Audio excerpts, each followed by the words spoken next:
When working with data, we sometimes want to know where a particular data value stands in relation to the whole group, or perhaps in relation to a reference group of values. And one way to calculate the position that a particular value might occupy in the distribution is to figure out its z-score, or a standard score, or standardized value.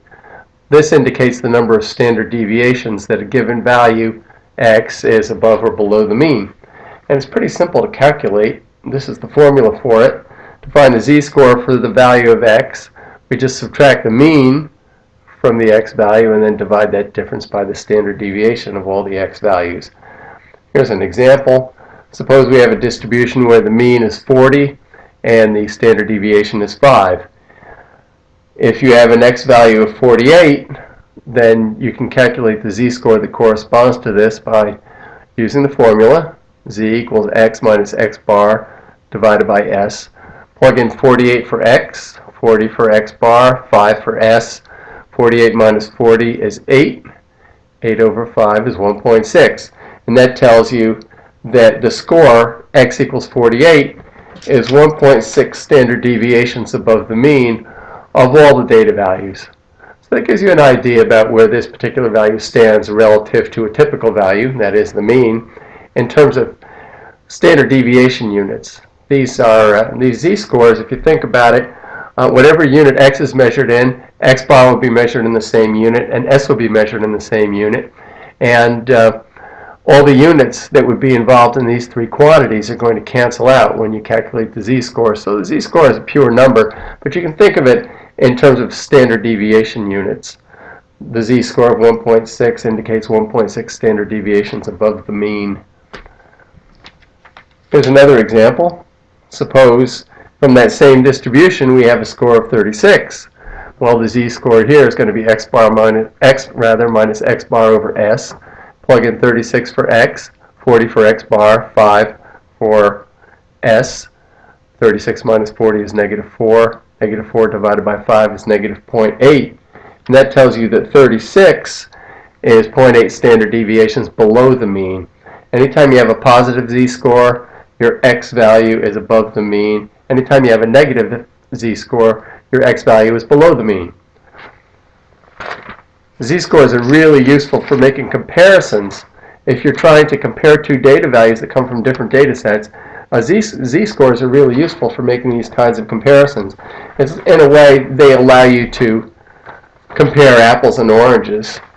So here's an example of that. Suppose we have two tests that were given in a class, and on one test the mean was 50 and the standard deviation was 10.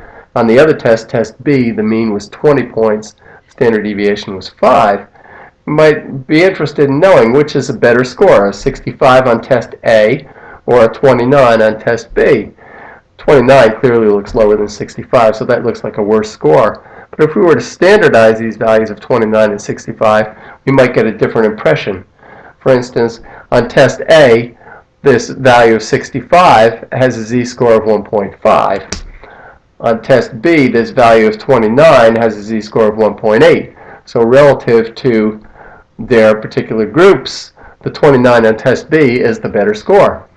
This kind of comparison can be done in lots of situations. Maybe you want to compare data values from different time periods, for instance. It's a very useful thing to do, or perhaps from different populations or groups that you're interested in. So they're very, very useful. We're going to do a lot with z-scores in the coming weeks. A second measure of position is our quartiles. There are three of them. Q1 and Q3 you're already familiar with. Q2 is just the median. Quartiles divide the data into 4 equal parts, each containing about 25% of the data values. We could break up the data into even smaller chunks and get a little bit better resolution by dividing the data into deciles. There are 9 deciles, D1, D2, D3 up to D9, and these divide the data into 10 equal parts, each containing about 10% of the data values. And we could fine-tune this a little bit better and look at percentiles. There are 99 percentiles, P1, P2, up to P99, and these divide the data into 100 equal parts, each containing about 1% of the data values. Now, if you want to calculate the percentile for a particular data value x, its percentile score is equal to the number of scores less than that value x divided by the total number of scores times 100, and that basically gives you can round that to the nearest whole number. A score of P37, that's at the 37th percentile, is higher than 37% of all the scores, and the score of P99, that is at the 99th percentile, is higher than 99% of all scores. These percentiles are used very commonly in educational testing, and you have plenty of experience with them already, and they are very, very useful. We'll take a look at percentiles in more detail later as we go through the course, but this is a measure of position that you're going to see quite frequently. It's very useful.